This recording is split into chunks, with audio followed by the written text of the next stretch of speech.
আসসালামু আলাইকুম প্রিয় দর্শক, দেশ ও দেশের বাইরে দূরে এবং কাছে যেখান থেকে এখন আমাদের এই ভিডিওটি দেখছেন তাদেরকে সবাইকে জানাই মৃত্তিকা অ্যাগ্রোফিড মিলের পক্ষ থেকে শুভেচ্ছা ও স্বাগতম।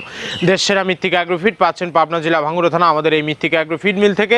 আর এখান থেকে প্রতিনিয়ত ডিলার পরিচিতি দেওয়া হয়। তদ্রুপ আজকে আমাদের সম্মানিত অনুমোদিত ডিলার প্রোভাইডার মোহাম্মদ সুমন আহমেদ, নরসিংদী সদর। ফোন নাম্বারটি ডেসক্রিপশন বক্সে দেওয়া থাকবে।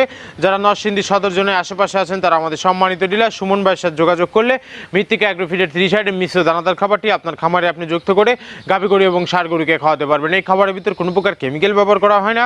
এটা টোটাল ন্যাচারাল এবং অর্গানিক ফিড, যে ফিড আপনার গবাদি পশুর পার্শ্ব প্রতিক্রিয়া করবে না। এখন যেটা গরমের সিজন চলছে, এই সিজনে গরু কখনো হাঁপাবে না এবং গরু কখনো লালা পড়বে না। লক্ষ টাকার গরু, কোটি টাকার খামারে যদি আপনি স্বল্প মূল্যের দানাদার খাবার আপনার খামারে যুক্ত করতে না পারেন, তাহলে আপনি খামার ব্যবস্থাপনায় পিছিয়ে যাবেন। আর মৃত্তিকা অ্যাগ্রোফিডে মিক্সার বসে আপনার খামারে একবার হলেও যুক্ত করে দেখুন, বছর শেষে ভালো একটি প্রফিট এবং ফিডব্যাক পাবেন। কেননা এই খাবারের ভিতর রয়েছে সোয়াবিনের খোল, নারিকেলের খোল, বাদাম খোল, আস্ত গমের ভুসি, মাসকালাই ভুসি, খেসারি ভুসি, অ্যাঙ্কার ভুসি, সিজিয়ে ভুট্টা এবং বিভিন্ন ধরনের ডাউলের রিজেকশন। এভাবে আমরা 30টি উপাদান দিয়ে একটি রেশন তৈরি করে থাকি, যা অন্তত পুষ্টিকর এবং প্রোটিন সমৃদ্ধ খাবার। যে খাবার গাভী গরুকে খাওয়ালে দুধ বৃদ্ধি হবে এবং ষাঁড় গরুকে খাওয়ালে দ্রুত হৃষ্টপুষ্টি হয়ে যাবে। আর মৃত্তিকা অ্যাগ্রো ফিড মিল থেকে একদম সহজ শর্তে সারা বাংলাদেশে ডিলার নিয়োগ চলছে। স্বল্প পুঁজি নিয়ে মৃত্তিকা অ্যাগ্রো ফিড মিক্সার ভুসি জাটাটি আপনারা শুরু করতে পারবেন। আর যে সকল প্রান্তিক পর্যায়ের খামারি ভাইয়েরা আছেন তারা চাইলে সুন্দরবন কুরিয়ার সার্ভিসের মাধ্যমে আমাদের এই পণ্যটি সংগ্রহ করতে পারবেন বাংলাদেশের যে কোনো প্রান্ত থেকে।